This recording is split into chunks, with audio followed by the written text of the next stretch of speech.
Pemirsa, memasuki arus mudik Lebaran tahun 2022, jalan lintas Sumatera yang berada masih dalam tahap perbaikan. Sejumlah ruas jalan tampak masih dipenuhi lubang yang cukup membahayakan pengendara.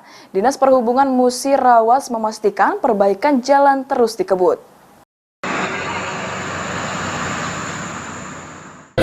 Seperti inilah kondisi jalan nasional, yakni jalan lintas Sumatera yang berada di Desa Pedang, Kecamatan Muara Beliti, Kabupaten Musirawas. Jalan yang kerap dilalui kendaraan besar antar provinsi ini kondisinya masih dipenuhi dengan lubang yang cukup banyak. Keberadaan lubang dengan diameter beragam ini sangat membahayakan pengendara saat melintas.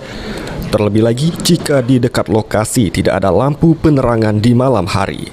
Kepala Dinas Perhubungan Kabupaten Musirawas, Adi Winata, mengatakan pihaknya sudah berkoordinasi melalui forum lalu lintas, yakni pihak Balai Transportasi Darat terkait perbaikan jalan nasional tersebut.